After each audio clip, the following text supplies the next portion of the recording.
93 minutes on the stadium clock. The physical pressure inside the arena is so dense it feels like a solid weight pressing against the ribs of every single human soul in the stands.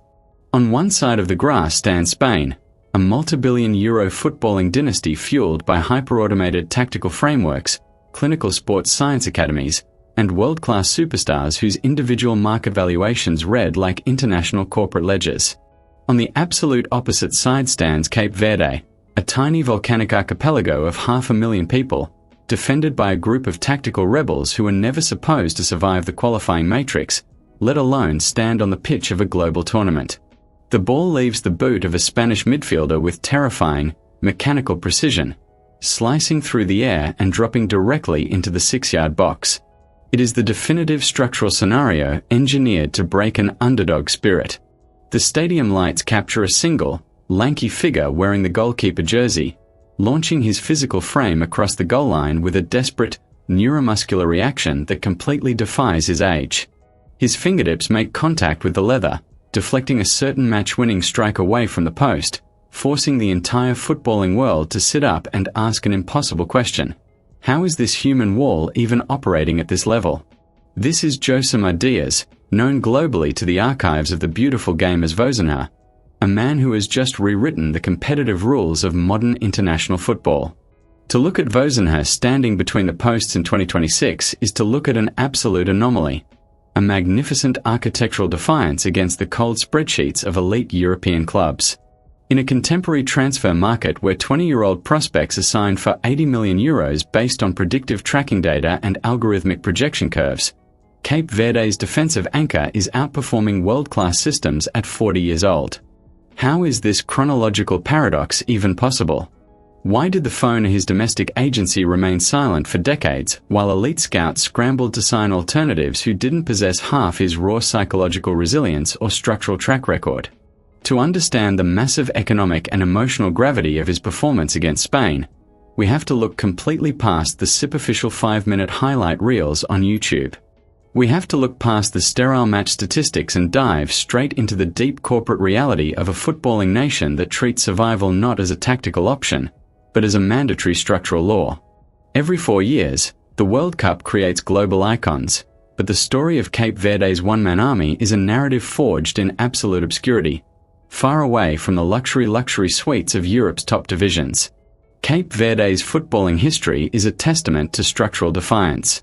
For decades, this group of volcanic islands scattered across the Atlantic Ocean operated on the absolute margins of the international sporting landscape, lacking the centralized development capital, corporate private equity sponsorships, and high-margin training facilities that Western Europe takes completely for granted. Their domestic league functioned without automated watering systems or sterile accounting controls, forcing their local talents to develop their raw mechanics on cracked, unyielding surfaces under a baking sun. Yet, what the archipelago lacked in infrastructure capital, it systematically made up for in pure, unadulterated human resilience. The diaspora of Cape Verdean footballing talent distributed across Portugal, the Netherlands, and France created a complex cultural network of human capital that would eventually unify to challenge the traditional cartels of world football. And at the absolute center of this developmental transition stood a young Josimar Diaz, a goalkeeper who looked at the structural underdevelopment of his environment and chose to turn his own physical frame into an unyielding fortress. His journey toward this current moment of global ecstasy against Spain was not an automated transition paved with high-priced sponsorships or elite academy retainers. It was a brutal, multi-layered grind through underfunded lower divisions, minor clubs, and high-pressure regional qualifiers where a single administrative error or on-pitch delay could permanently delete an athlete's market value. He spent years executing his playbook in total obscurity, playing in front of small, demanding crowds where the physical friction of the game was raw and absolute. But while the mainstream media completely looked past his steady statistical profile, Vozinha was quietly building a psychological armor so dense that no amount of elite European attacking velocity could crack it. The baseline geometry of his positioning, his sub-second reaction triggers, and his capacity to project absolute authority across his defensive line were mutating into a unique sporting genius. But behind that unforgettable moment of global freeze against the Spanish Empire was a twisting, dark story of teenage trial and structural rejection that almost no one remembers. A journey that proves Cape Verde's ultimate wall had to be broken by the game before he could conquer it. To trace the incredible ascent of Josimar Diaz, the man who would eventually carry the hopes of an entire nation under the name Vozinha, we have to look completely past the pristine stadium infrastructures of modern football and return to the raw, unyielding landscape of Mindelo in the late 1980s and 1990s. Growing up in a small volcanic archipelago off the coast of West Africa, football was not a highly managed corporate career path guided by automated tracking algorithms and specialized academy retainers. It was a pure, chaotic expression of survival and community pride. There were no manicured grass fields or high-margin sports science facilities available for a young aspiring goalkeeper. Instead, Vozinha developed his early physiological mechanics on the hard, dusty dirt pitches of São Vicente, where every dive meant risking severe physical friction against the stones and gravel. It was a brutal, industrial laboratory that systematically filtered out the weak, forging a unique breed of athletic resilience that no expensive modern training complex could ever replicate. How is it possible that a child from a territory with fewer than 500,000 citizens could develop the cardiovascular velocity and spatial awareness required to challenge international footballing dynasties? The secret ledger of his development lies within the deep cultural matrix of Cape Verdean sports. In these islands, the goalkeeper position is historically viewed with an intense, unforgiving gravity. You are not merely a defensive line item on a tactical spreadsheet. You are the absolute final layer of a community's dignity. Vozinha's early performances for local clubs like Amarante and Bachuk were not tracked by digital scouting networks or commercial private equity partners, but they were deeply etched into the collective memory of the local purists. He was a lanky, reactive presence between the posts, a teenager who compensated for his lack of sterile coaching controls with an extraordinary, natural instinct for sub-second positioning and anticipation. While the traditional soft drink and sportswear giants were investing billions of dollars to optimize the marketing portfolios of young prodigies in European capitals, Cape Verde's future icon was grinding out a risk-heavy existence, playing for the love of the shirt while his family managed the volatile economic realities of an emerging economy. His breakthrough into the national consciousness arrived when he caught the absolute attention of Mindelense, one of the most historic and highly decorated institutions in Cape Verdean football. Stepping onto that pitch meant operating under a completely different level of competitive pressure. The local supporters did not view football as a shallow form of weekend entertainment. It was a dense, emotional battleground where regional identities collided. Vozinha handled this escalation with a clinical, icy calm that would define his entire professional profile. He systematically marshaled his defensive structures, executing precise tactical clearances and launching rapid counter-transitions that completely transformed Mindelense into an absolute fortress. It was during this dominant domestic cycle that his statistical metrics began to break past the geographical isolation of the islands, forcing international scouts across the Lusophone football network to sit up and take notice of the lanky shot stopper who refused to be beaten. By the time he earned his first official call-up to the Cape Verde national team, known affectionately to their passionate diaspora as the Tuberos Azuis, the Federation was preparing to execute its most ambitious competitive pivot in history. The squad was slowly assembling an incredible collection of human capital, drawing technical finishers and aggressive wingers from minor divisions across Portugal, Spain, and the Netherlands. They were a diverse group of tactical rebels, unified by a shared lineage and a deep, unyielding desire to place their tiny volcanic home onto the global map. Vozinha was instantly assigned the monumental responsibility of anchoring this historic project, stepping into a locker room where the line between individual career projection and collective national survival was permanently blurred. He wasn't just playing a sport anymore. He was executing a multi-layered legal and emotional playbook for 500,000 people who had spent generations being completely looked past by the traditional cartels of the international game. This domestic dominance and regional integration cleared the path for his first major migration across international borders, an operational move that would test his physical mechanics against the high-velocity structures of professional European leagues. But as his agency prepared the contract documents for a high-stakes transfer to Portugal, Vozinha was about to discover that the road to global immortality is paved with severe financial friction, structural isolation, and administrative hurdles that almost destroyed his career before it ever reached its true peak.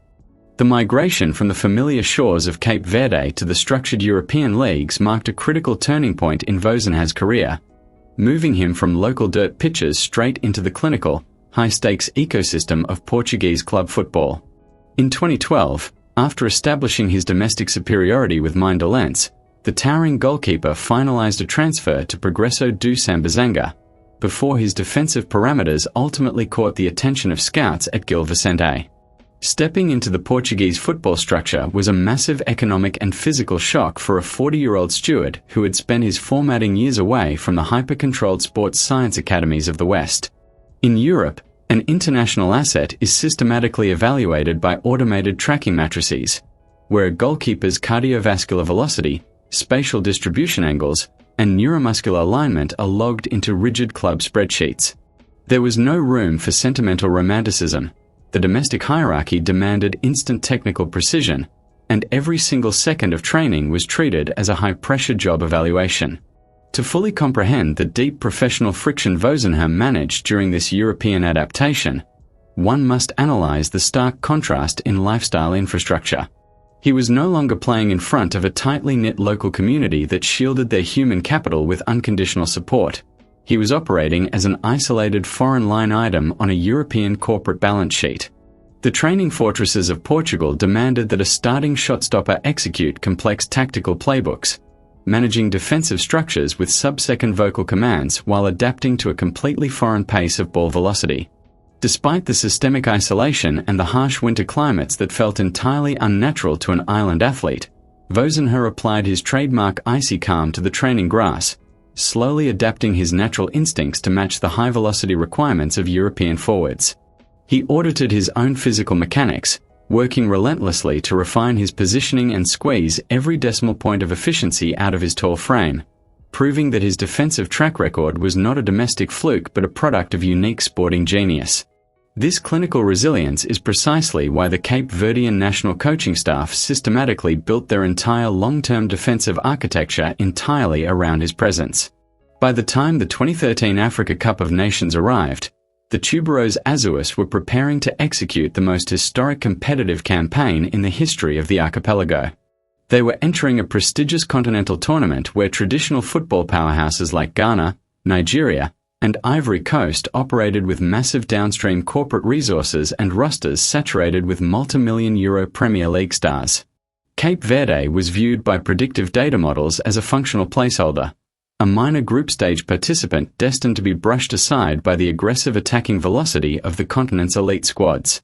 But the calculations inside the executive boardrooms completely failed to factor in the sheer psychological density of Cape Verde's defensive fortresses, anchored entirely by a keeper who looked at international stars and refused to show a single microsecond of fear. The tournament became an absolute masterclass in tactical organization and collective defiance, with Vozinha executing a series of spectacular, reactive performances that completely paralyzed the attacking patterns of his opponents. He launched rapid counter-transitions from his 6-yard box, flying across the goal line to deny certain match-winning strikes and commanding his penalty area with an absolute, unyielding authority. Cape Verde shocked the entire global footballing universe by surviving the group stage and advancing straight into the quarterfinals, a historic achievement that completely rewritten the competitive rules of African football. The massive wave of media exposure transformed the unheralded squad into international icons, proving that a unified group of technical rebels could successfully disrupt the traditional commercial monopolies of the game. For Vozinha, this continental milestone was the absolute realization of a lifelong dream, validating every painful dive on the gravel fields of his youth and cementing his status as a legendary national guardian. Yet, just as his professional market equity was inflating to its absolute peak, and his name was being spoken with deep reverence across the global scouting networks, the unpredictable machinery of international football prepared to strike him with a devastating, high-stakes blow. A single administrative realignment and a sudden shift in international contract gravity were about to pull the rug completely out from under his feet, proving that in the hypermoneized boardrooms of modern sports business, even an immortal national icon can be dropped into a freezing financial void without a single microsecond of hesitation. When the glittering stage of the 2013 Africa Cup of Nations finally closed its curtains, Vozinha returned to his club reality with his professional market equity inflated to an unprecedented high. For the first time in his life, the lanky goalkeeper from Mindelo was no longer treated as a regional placeholder. His individual metrics were actively compiled within the analytical databases of prominent scouting networks across Western Europe. The traditional narrative of sports management dictates that a historic continental breakthrough automatically clears the path for a lucrative long-term contract validation within an elite, high-margin league. But the structural gravity of international football transfers operations under a far more cold, calculated spreadsheet matrix. For a 26-year-old goalkeeper holding an emerging passport from an isolated Atlantic archipelago, crossing the deep financial chasm into Europe's primary divisions meant navigating a toxic maze of immigration quotas, high-risk valuation algorithms, and administrative gridlocks that soccer purists systematically ignore. The first major institutional friction materialized when he finalized a highly anticipated developmental move to Portugal to represent Gil Vicente. Stepping into the professional structures of the Primeira Liga was supposed to be the ultimate launchpad, a high-visibility laboratory where his unique neuromuscular positioning and rapid cardiovascular reaction velocity could be showcased to global sports business private equity partners. Instead, Vozinha found himself trapped inside a sterile, unforgiving sporting bureaucracy. The domestic club environment was heavily dominated by established local networks that protected their own domestic assets, leaving the Cape Verdean international stranded on the absolute margins of the first-team spreadsheet. While his national team documentation proved he was an absolute wall capable of neutralizing the continent's most expensive finishers, the club's corporate management treated his presence as a functional insurance policy, a backup line item to be utilized exclusively during low-yield cup fixtures or emergency medical realignments. This systemic isolation began to apply an immense psychological tax to his physical performance on the training grass. For an athlete whose entire formative architecture was built on the unyielding concrete fields of São Vicente, where every raw cardiovascular exertion was fueled by a deep, emotional connection to his local community, the transition into a cold, transactional European locker room felt completely unnatural. He was no longer playing for the pride of a volcanic nation that cheered his name across the diaspora. He was operating as an unglamorous data point on a corporate spreadsheet, spending his prime athletic years watching the matchday velocity from the cold iron benches of the substitute zone. The mainstream football media completely looked past his silent decline, erasing his historical achievements from the public trends, while alternative young prospects with heavier marketing backing were propelled into the television floodlights. It was a slow, agonizing erasure that threatened to permanently delete his professional future before it could ever capture global immortality. Desperate to rescue his career projection from total administrative stagnation, Vozinha and his agency made the strategic, high-risk decision to execute a radical geographical pivot, permanently walking away from the traditional footballing cartels of Western Europe. He signed contract documents that funneled his talent into alternative, underfunded divisions across Eastern Europe and the Mediterranean, embarking on a nomadic journey through clubs in Cyprus and Moldova. To an external corporate auditor, this migration looked like an absolute professional surrender, a total drop in competitive gravity that systematically lowered his resale value and isolated his brand real estate from the high-margin media production networks of the global game. He was grinding out clean sheets in front of small, hostile crowds in stadiums where the baseline logistics matched lower-tier amateur environments, far away from the multi-million-dollar luxury suites and integrated media channels that romance the beautiful game. Yet, just when the traditional scouts had permanently closed his archive, and the cold spreadsheets of the transfer market had assigned his 40-year-old frame a valuation index of absolute zero, a sudden international realignment was preparing to drag Vozinha back into the blinding eye of a continental storm, a high-stakes operational crisis where his country's survival would demand that this nomadic outcast execute an absolute, terrifying miracle on the grass. The path of a nomadic football guardian across the secondary divisions of Cyprus and Moldova is a silent test of psychological endurance that completely breaks the average athletic spirit. While elite modern forwards manage their commercial portfolios inside highly controlled Western European environments, protected by protective tax loopholes and insulated from physical risk, Vozinha spent years extracting clean sheets from underfunded matchday operations where the baseline infrastructure was fundamentally raw. There were no high-margin sports science medical wings or hyper-automated recovery matrices available to stabilize his 40-year-old frame after an intense afternoon of physical friction on the grass. Yet, this long competitive isolation was exactly what forged his dense mental armor, turning his lanky frame into a clinical developmental vault of defensive knowledge. When the international call-up wires activated for the landmark 2023 Africa Cup of Nations in Ivory Coast, the veteran shot stopper left his low-yield club parameters behind and stepped straight into a high-intensity continental theater where predictive data models had already plotted his country's absolute elimination. Cabo Verde was placed into a terrifying structural group, drafted directly alongside continental giants Egypt and Ghana, dynasties whose rosters were heavily saturated with multi-million euro Premier League finishers and high-velocity international brand assets. To the automated algorithmic spreadsheets of modern sports gambling syndicates, the Blue Sharks were treated as a shallow statistical placeholder, an unheralded group of regional outcasts destined to yield maximum goal difference to the group favorites. But soccer purists know that when the administrative floodlights activate, the baseline geometry of the game is dictated by human resilience rather than corporate private equity valuations.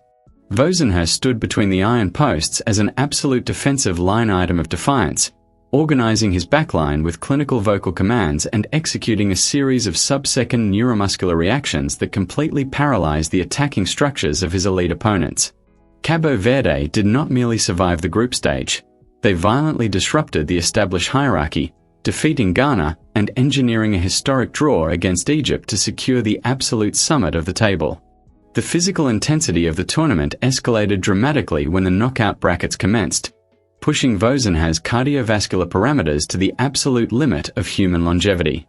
In the round of 16 against Mauritania, with the emotional gravity of an entire diaspora pressing against his shoulders, the veteran keeper executed a flawless clean sheet, anchoring a cagey, risk-heavy 90 minutes until a late-pressure penalty propelled Cabo Verde into the quarterfinals.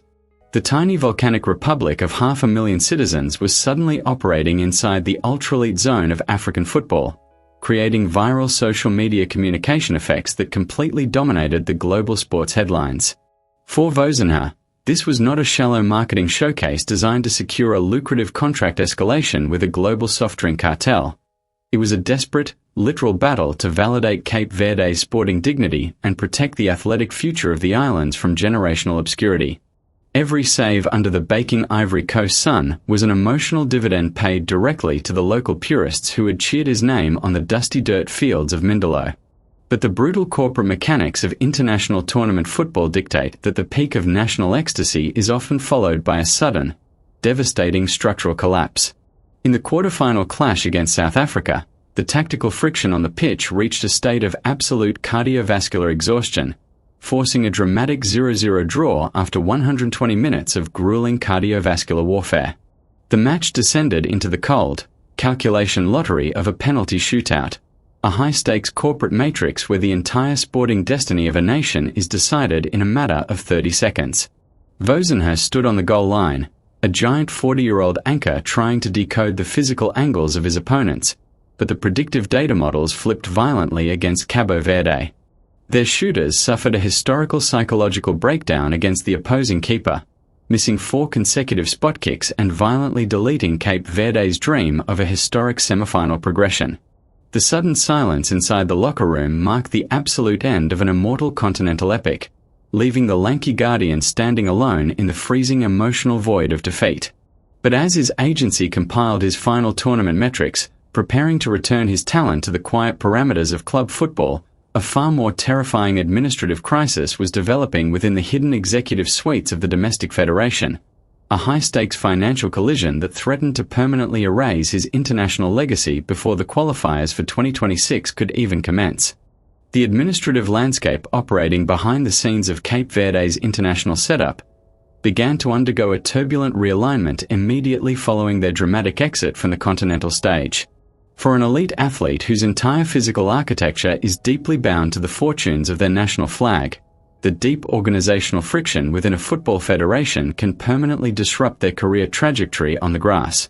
Vozinha returned from the high-intensity tournament in Ivory Coast, only to find that the local sporting bureaucracy was facing absolute financial exhaustion.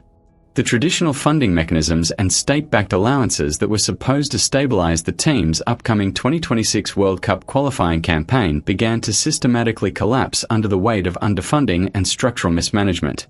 It was a chaotic, high-stakes crisis where the players were forced to choose between personal economic survival and the historical preservation of their competitive dream, transforming the quiet dressing room into a psychological minefield. To understand the intense gravity of this phase, one must look at the cold, calculating metrics of international qualifying schedules.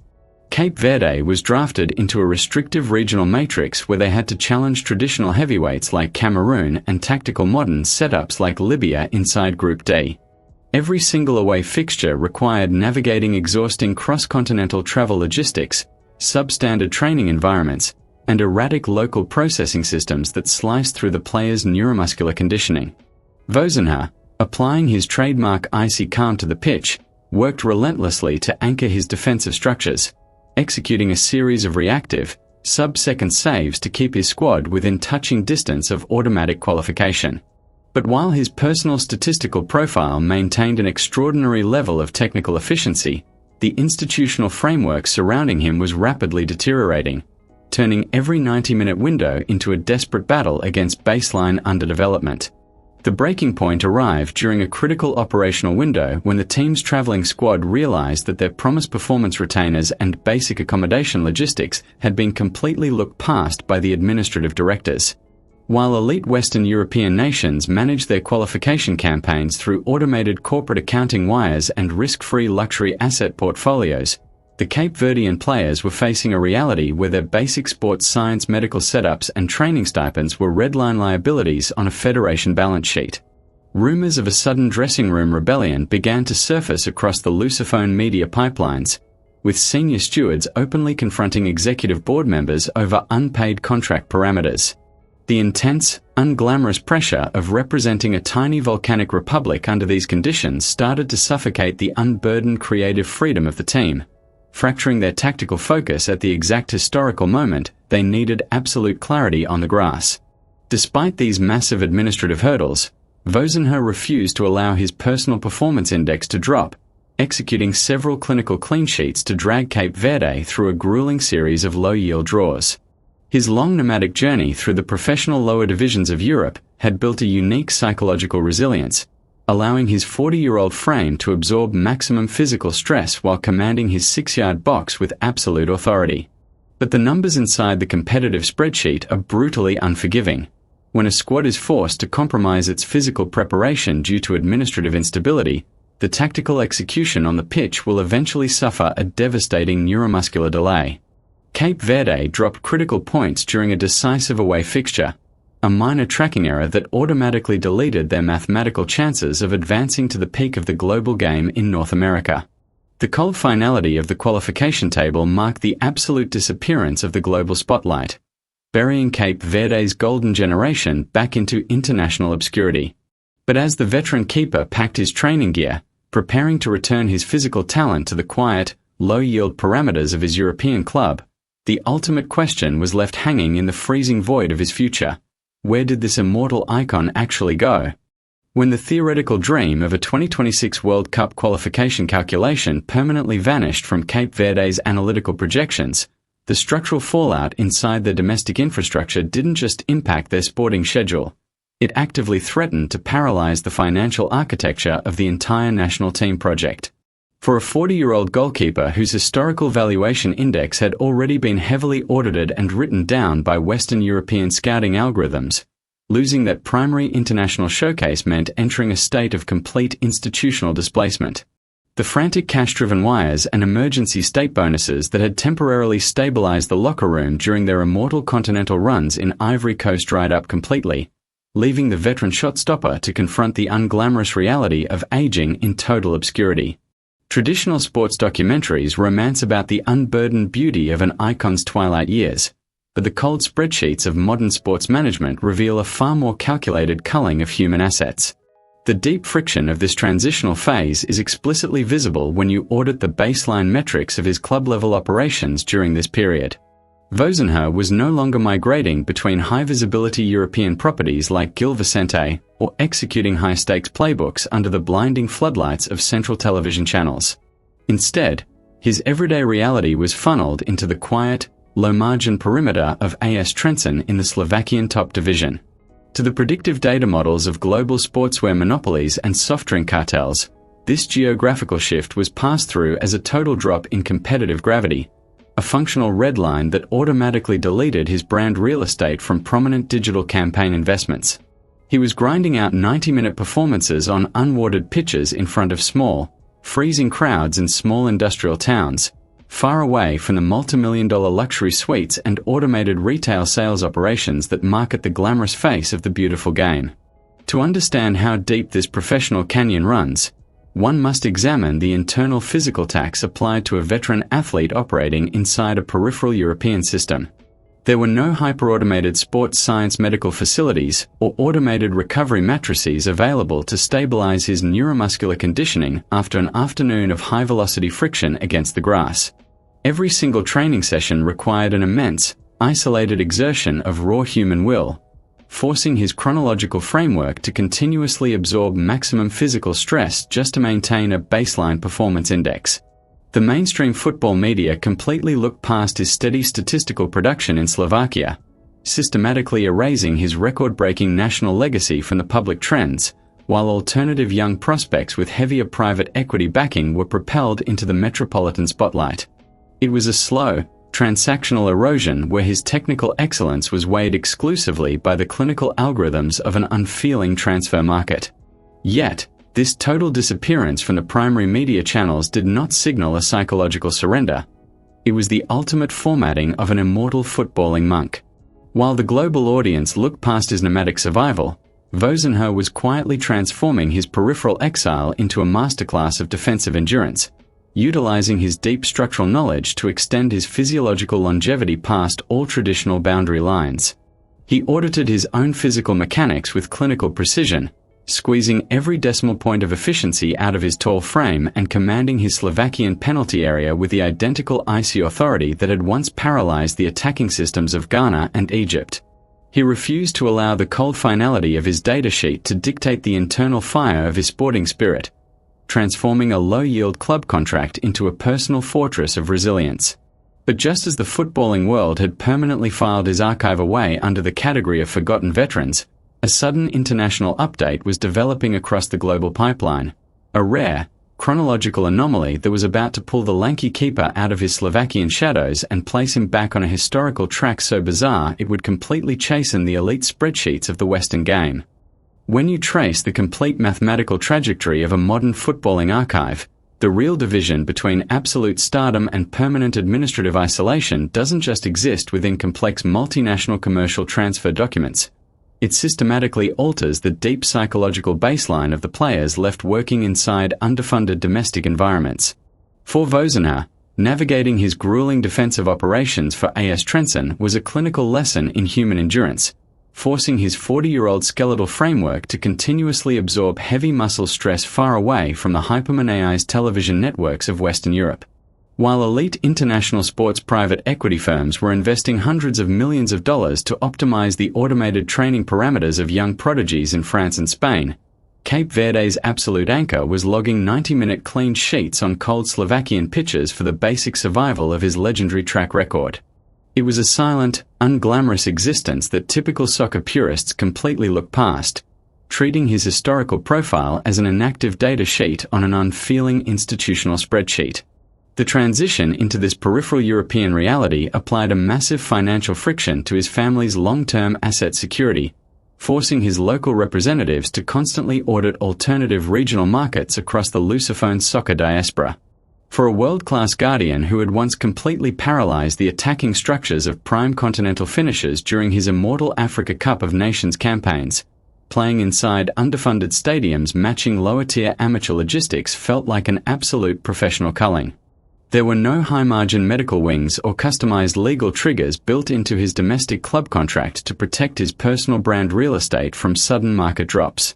Yet, what the Slovakian system lacked in liquid capital deployment, Vozinha systematically balanced with pure, internal psychological density, using his historical defensive positioning and sub-second reaction velocity to dictate the absolute pace of the domestic defensive line.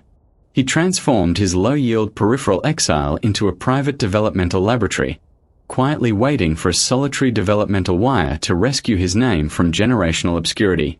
The turning point that would permanently chasten the elite Western sports leagues developed during a chaotic international fixture window, when the Cape Verde Football Federation faced a massive administrative emergency before the start of an unexpected regional tournament. The squad's younger defensive options suffered a series of devastating neuromuscular injuries, forcing the national coaching staff to execute an immediate operational query across their entire historical talent database.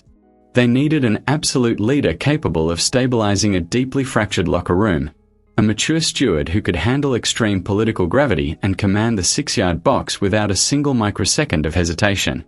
The digital scouting wires traveled straight past the highly managed academies of Lisbon and Paris, landing directly on the datasheets of the 40-year-old veteran grinding out clean sheets in the Slovakian cold. Vozinha packed his technical gear, locked his training archive, and boarded a chartered flight back toward the blinding continental spotlight he had left behind years ago.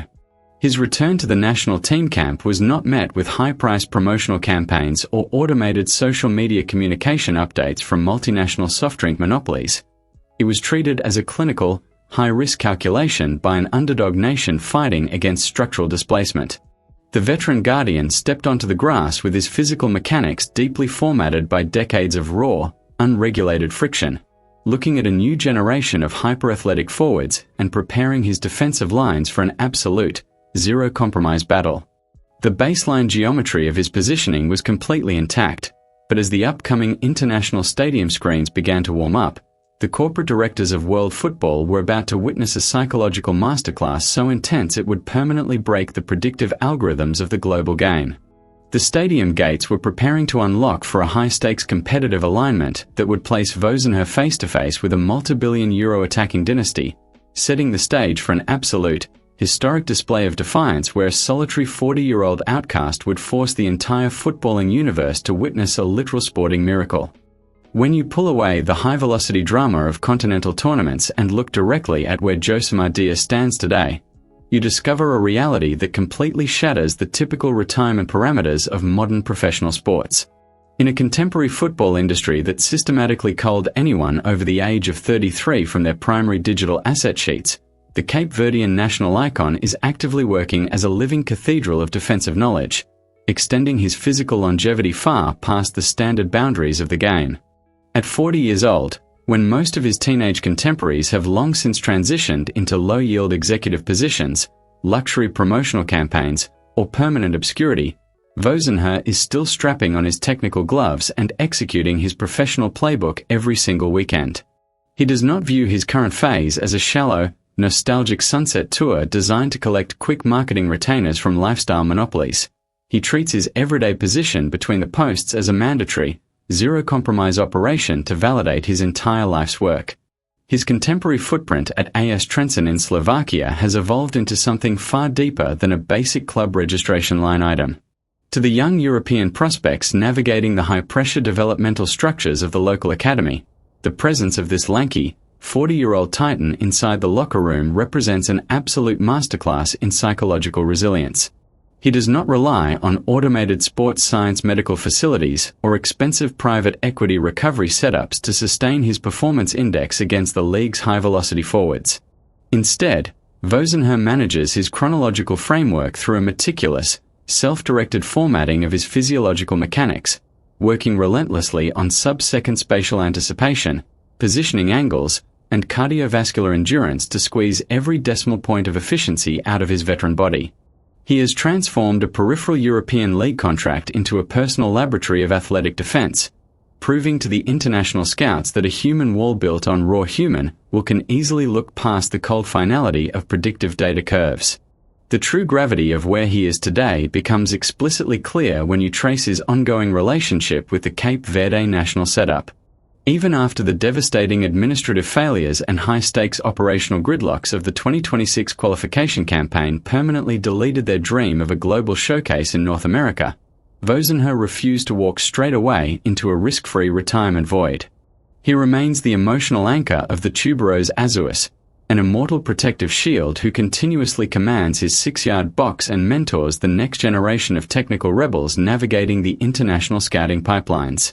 The local purists and diaspora communities scattered across Europe look at his tall figure standing under the stadium floodlights not as an inactive, depreciated asset on a federation spreadsheet, but as a living testament to Cape Verde's cultural survival. His sweat on the grass has become an absolute dividend paid directly to a territory that spent generations being completely looked past by the traditional cartels of the beautiful game. The profound lesson embedded within Vozinha's long, nomadic journey exposes the structural arrogance of a hyper-moneized football industry that relies exclusively on automated algorithms and clinical spreadsheet tracking to assign value to human talent. Modern clubs have convinced themselves that they can predict the exact life cycle of an elite athlete by treating sports entirely as a predictable business, culling high-earning veterans the exact millisecond their physical metrics show a microsecond of delay. But Josimar Diaz's structural survival proves that the deep, subterranean metrics of raw psychological density, internal hunger, and community focus can completely override the rigid calculations of the Western boardrooms.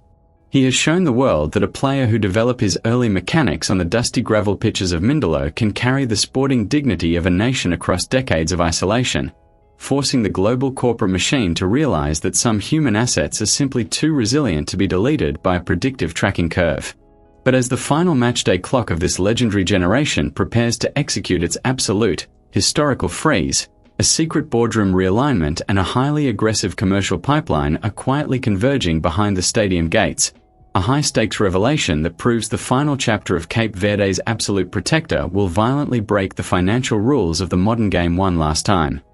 The microeconomic infrastructure of peripheral European football forces a veteran player to develop alternative structural networks to sustain their personal baseline valuation when mainstream media pipelines choose to look past their day-to-day metrics.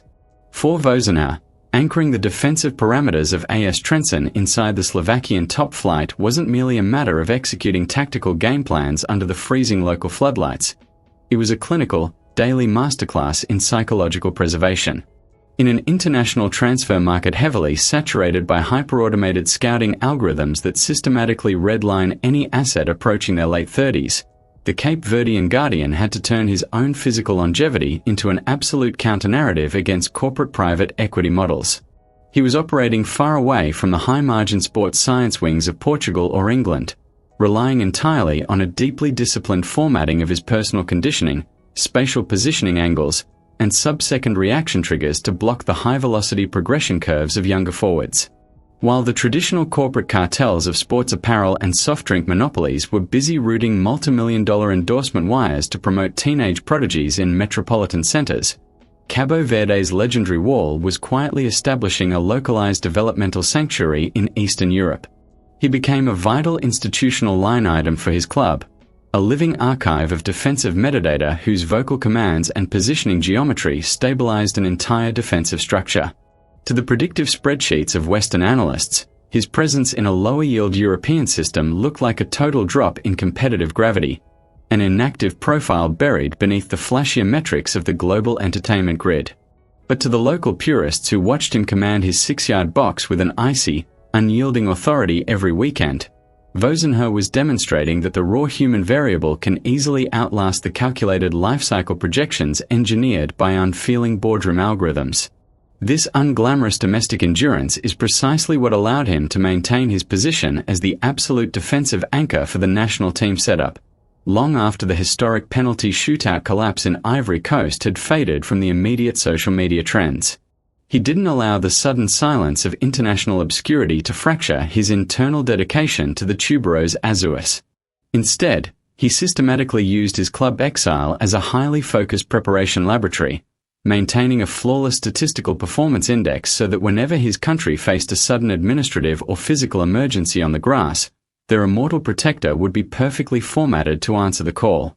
He understood with absolute clarity that representing a tiny volcanic republic of 500,000 citizens meant treating his athletic talent not as a vehicle for individual wealth accumulation, but as a mandatory protective shield for an entire diaspora's sporting dignity.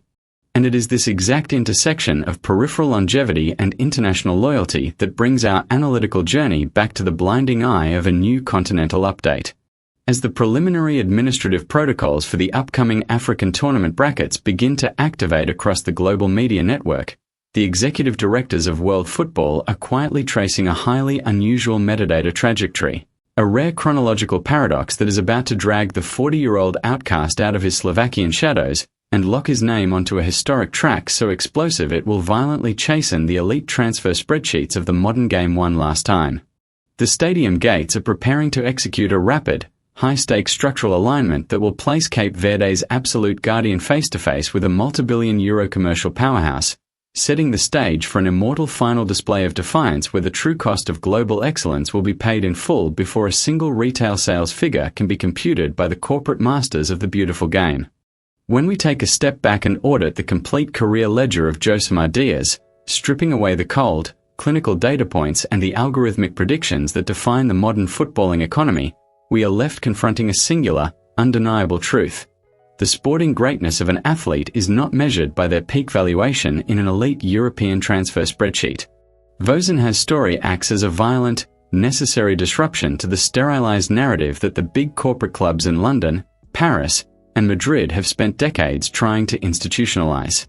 While the global media machine consistently prioritizes the marketing velocity of hyper-funded prodigies, the actual, tangible history of the beautiful game is being written in the quiet shadows by veteran guardians who treat their position not as a high-margin commercial asset, but as a mandatory, zero-compromise operation to safeguard their national dignity. His career trajectory confirms that the true return on investment in sports is found in the raw, unyielding human will to resist the inevitable physical decay that boardrooms and scouting algorithms treat as a permanent expiration date.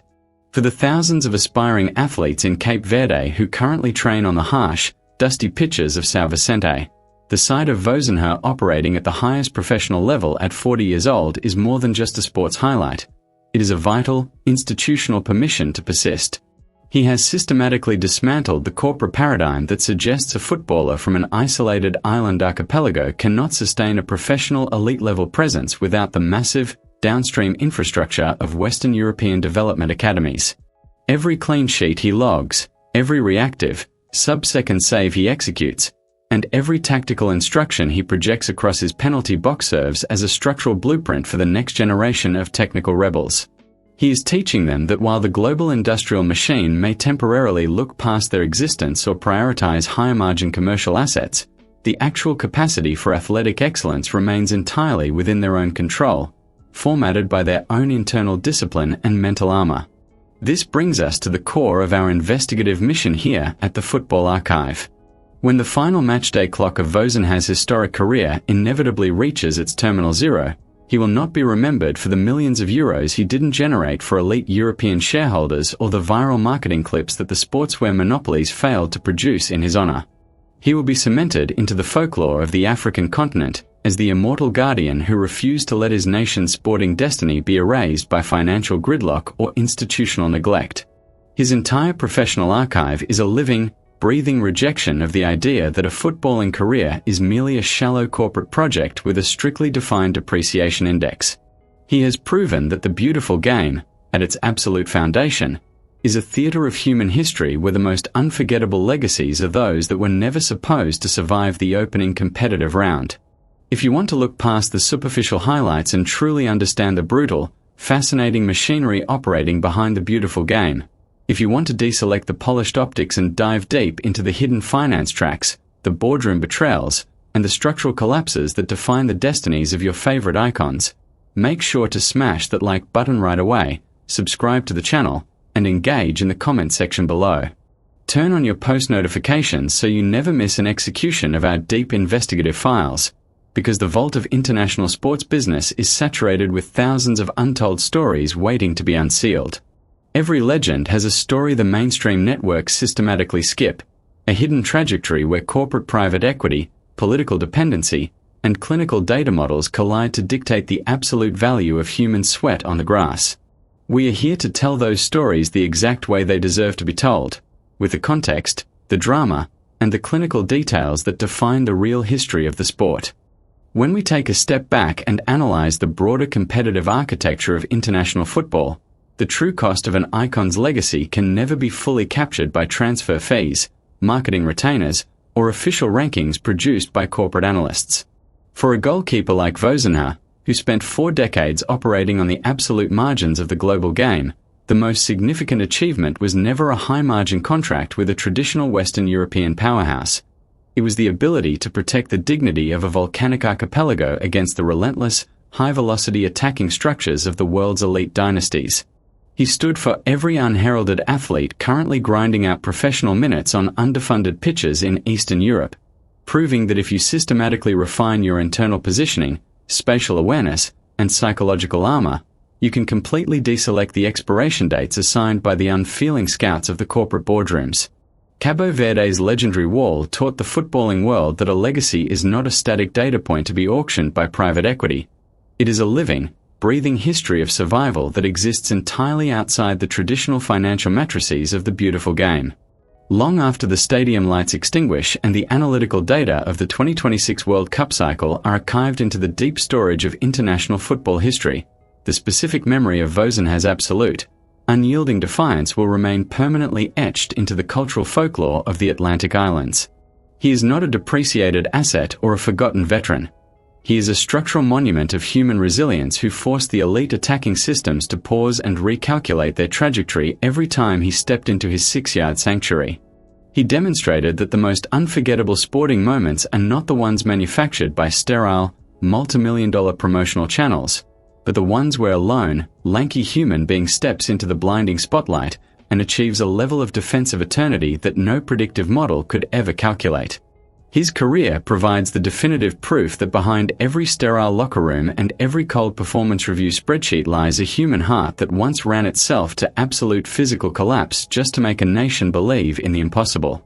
If you want to look past the superficial 5-minute highlight reels and truly understand the brutal, fascinating mechanics operating behind the beautiful game, if you want to deselect the sterile broadcast filters and unlock the deep institutional tracks, boardroom betrayals, and systemic collapses that shape the competitive reality of international stars, make sure to smash that like button right away, subscribe to the Football Archive, and leave your theories in the comments below. Turn on your post notifications so you never miss an execution of our deep investigative files, because the vault of international sports business is saturated with thousands of untold stories waiting to be unsealed. We are here to tell those stories the exact way they deserve to be told, with the context, the drama, and the clinical details that mainstream sports networks systematically skip. In our upcoming documentary block, we are shifting our analytical focus directly into the high-intensity theater of European club boardrooms, exposing a radical, secret operational strategy that took place during a frantic winter transfer window. A multi-layered conspiracy where a single midnight phone call between an aggressive private equity firm and a prominent agent completely paralyzed the competitive structure of a historic powerhouse overnight, leaving 3 world-class superstars permanently locked out of first-team training for the remainder of their contract cycles. See you next time on the Football Archive. Bye.